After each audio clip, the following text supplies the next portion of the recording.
Ano ang response mo kay Jesus? Pag-usapan po natin yan sa devotion natin na ito. Magandang araw po sa bawat isa sa inyo. Welcome back to our 365 Daily Devotions Seminar Edition. Binabati ko po muna ang bawat isa sa inyo. Nagising na, alas 5 na umaga. Nakasama po natin ngayon sa devotion natin. Now, hello rin po kay Ma'am Grace de Mapilis, Rose Lapus, and Linda Madarcos. Maraming salamat po sa inyong pagsubaybay dito sa ating channel. Now, yung topic po natin ngayon ay Jesus, the coming King. So, Jesus as the coming King fulfills God's promise to David that his offspring would reign forever. 2 Samuel 7:12-14. His birth in Bethlehem marks the arrival of this promised King, bringing salvation, justice, and peace. He reigns not by worldly power, but by grace and truth, establishing a spiritual kingdom that secures eternal life for His people and demonstrates God's sovereign plan for redemption. Sabi po ng banal na kasulatan, 2 Samuel chapter 7, verses 12-13. When your days are over and you rest with your ancestors, I will raise up your offspring to succeed you, your own flesh and blood, and I will establish His kingdom. Ang nagsasalita po rito ay ang Diyos, ang kausap ay si Haring David. He is the one who will build a house for my name, and I will establish the throne of His kingdom forever. Kapag ang iyong mga araw ay naganap na, at ikaw ay matutulog na kasama ng iyong mga ninuno, aking ibabangon ng iyong binhi pagkatapos mo na magmumula sa iyong katawan, at aking itatatag ang kanyang kaharian. Siya ay magtatayo ng bahay para sa aking pangalan, at aking itatatag ang trono ng kanyang kaharian magpakailanman. Now, ang kausap po ng Diyos dito ay si Haring David, at immediately yung naging anak niya po na pumalit sa kanya ay si Haring Solomon. So, mababasa niyo po yan sa yung mga kasunod na mga verses at chapters and verses. Kabilang na rin po yung verse 14.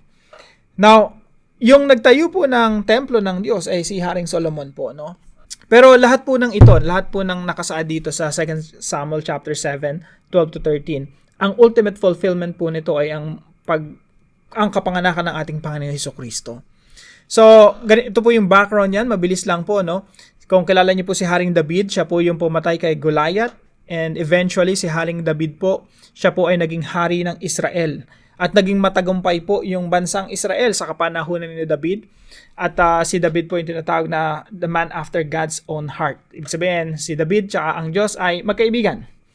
Now, si David po ay pinangakuan ng Diyos. Sabi ng Diyos kay David, David, meron akong covenant sa iyo. Meron akong pangako, meron akong promise, meron akong kasunduan with you. Mula sa iyong lahi, ipapanganak ang Messiah at siyang maghahari sa lahat ng mga bansa. At ang kaharian nitong Messiah na ito na darating ay pangwalang hanggan. Yan po yung 2 Samuel, yung binasa nating verse, no? He is the one who will build a house for my name, and I will establish the throne of His kingdom forever. Now, tinan niyo po yung the one who will build a house for my name. Related po yan dun sa topic natin about John chapter 14, yung 1 and 2, tsaka hanggang verse 6. Now, ito po yung mga katuroan natin ngayong araw. Again, marami po akong mga verses na sinulat rito. Pwede nyo pong basahin. Number 1 po, the King came to fix your life. Ang ating Panginoong Hesukristo naparito para baguhin at ayusin ang iyong buhay.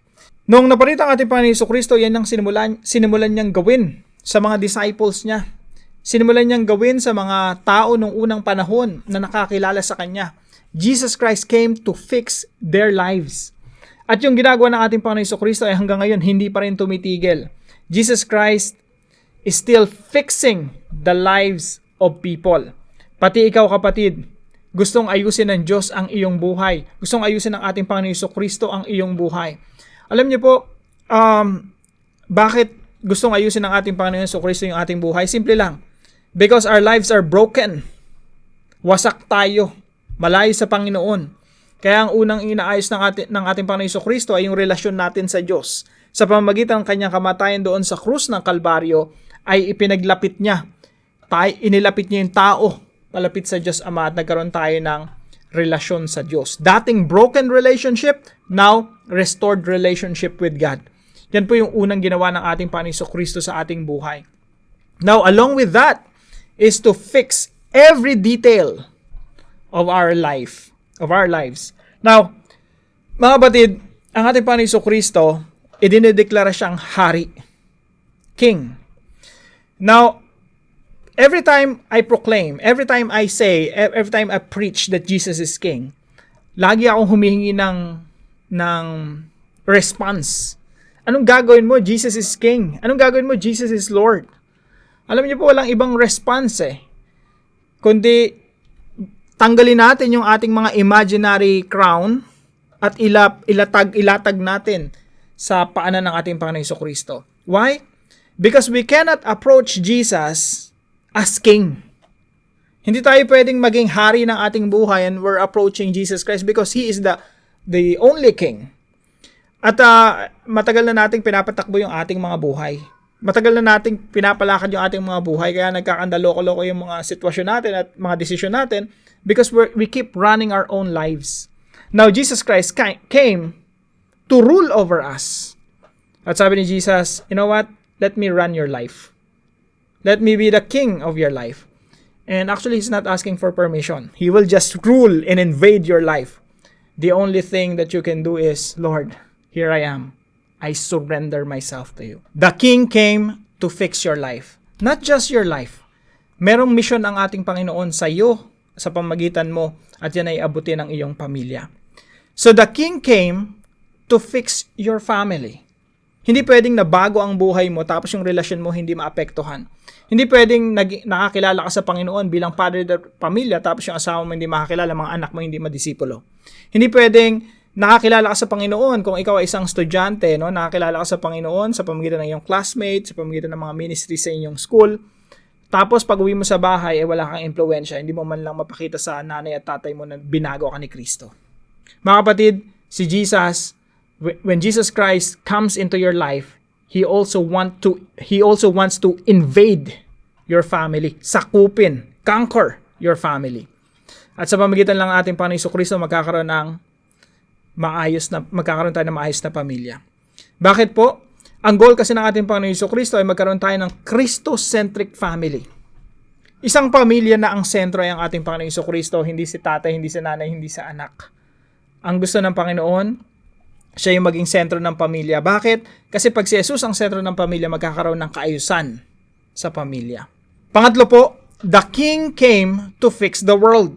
Alam niyo po, ang mission ng ating Panginoon Kristo is to transform lives, families, communities, and nations. Kung kayo po ay nagsisimba sa isang malaking church dyan sa Pasig, no? Yan po yung vision and mission. Transforming lives, families, communities, and nations. And yan din po ang nasa puso ko at yan po ang nakasaad sa banal na kasulatan. Ang gusto ng ating Panginoon Kristo ay i-transform yung buong mundo. Kaya po, sabi sa isang awit, joy to the world. Magdiwang ang buong mundo dahil ipinanganak ang hari, dumating na ang hari ang ating Panginoon Kristo.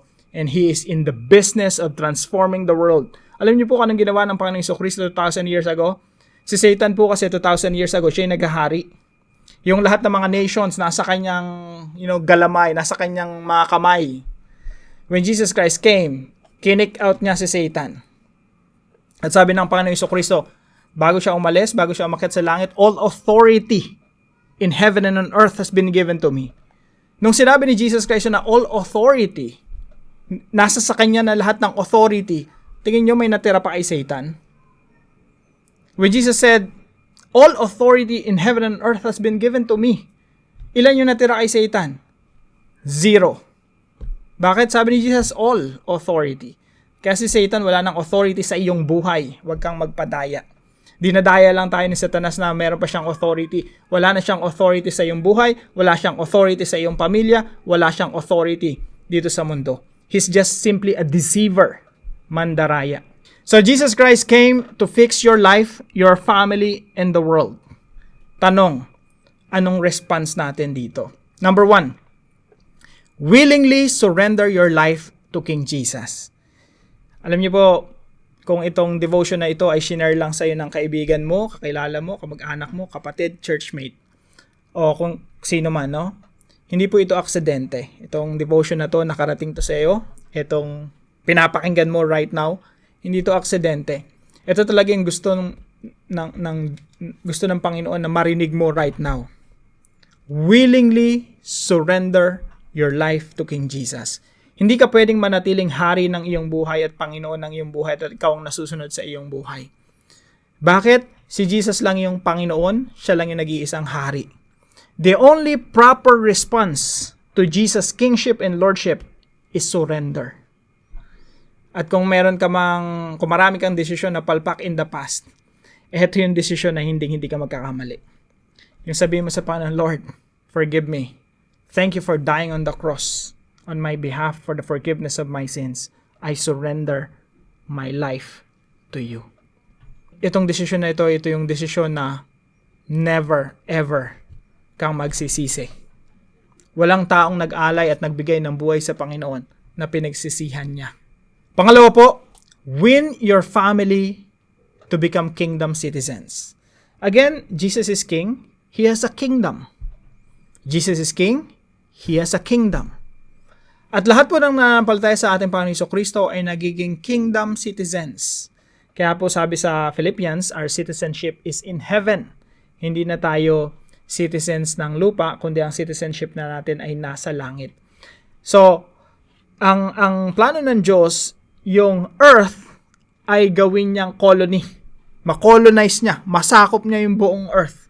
At tayo po yung mga sinugo ng Diyos dito sa mundo.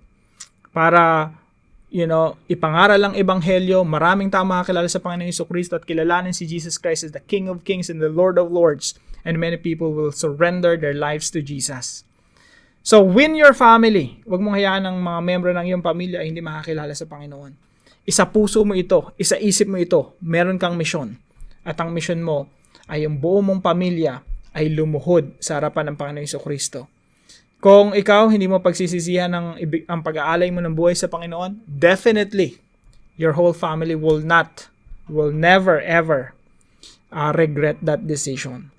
Yan po yung pinakatamang desisyon na pwede mong gawin, to surrender your life to Jesus and let Jesus fix your brokenness. Pangatlo po, wage war against the world with the gospel. Wage war. Parang matindi to, no? Parang gera. Actually, nung dumating ang ating Panginoon Jesucristo, hindi yung sinabi niya. Hindi ako naparito para magkaroon ng peace, no? Yung concept ng peace. Na para bang, okay, Satan, nabati tayo. Hindi ganun. When Jesus Christ came, He came to conquer. He came to invade Satan's territory. So, wage war against the world, pero hindi baril at espada ang gamit natin, kundi ang pag-ibig ng ating Panginoon Jesucristo through the proclamation of the gospel. Yung gospel, yung mensahe ng ating Panginoon Jesucristo na namatay siya doon sa krus ng Kalbaryo sa ikapapatawad ng marami upang mga taong nananampalataya sa Kanya hindi mapahamak kundi magkaroon ng buhay na walang hanggan. That is the message we proclaim to the world. And that's how we conquer the world. Ito po yung espada natin, yung ebanghelyo ng ating Panginoon Jesucristo na sasakop sa lahat ng mga bansa until all the nations of the world will become disciples of the Lord Jesus Christ. Alam niyo po, kapag ang mentality natin, we will conquer the world. Bakit? Kasi mission to ni Jesus eh. Bago ka pa mag-participate dito, nauna na si Jesus. Siya na yung nagsimula ng laban na ito. Makikisali ka na lang. Invited ka dito sa laban na ito. Hanggang sa yung lahat ng mga bansa, lahat ng mga ethnic groups sa buong mundo ay lumuhod sa Panginoon Jesucristo and they will declare that Jesus Christ is Lord. Para po sa ating discussion, how does recognizing Jesus as the promised King shape the way you celebrate Christmas? So pag-usapan po natin ito sa ating mga discussion groups at tayo po'y manalangin. Father, I thank you for sending Jesus, the King who came to fulfill your promises and bring salvation to the world. I receive him with joy and gladness. May this Christmas season be a time when my whole family also receives Jesus with joyful surrender. Teach us to honor King Jesus in our thoughts, words, and actions. I pray that Jesus will rule over us. May your will be done in our family, just as it is in heaven. Conquer us, Lord. Restore our brokenness and fill our hearts with joy and gratitude. I pray this in Jesus' name. Amen and amen. Maraming salamat po kay Sir Marlon na partner po natin sa devotion natin ito. Pagpalain ka ng ating Panginoon. Na kung kayo po may natutunan sa devotion natin ito, ipalam nyo lang po sa comment section right below this video. And please don't forget to share this devotion to your family and friends. God bless you po. See you po tomorrow 5 a.m. dito sa ating Daily Devotions.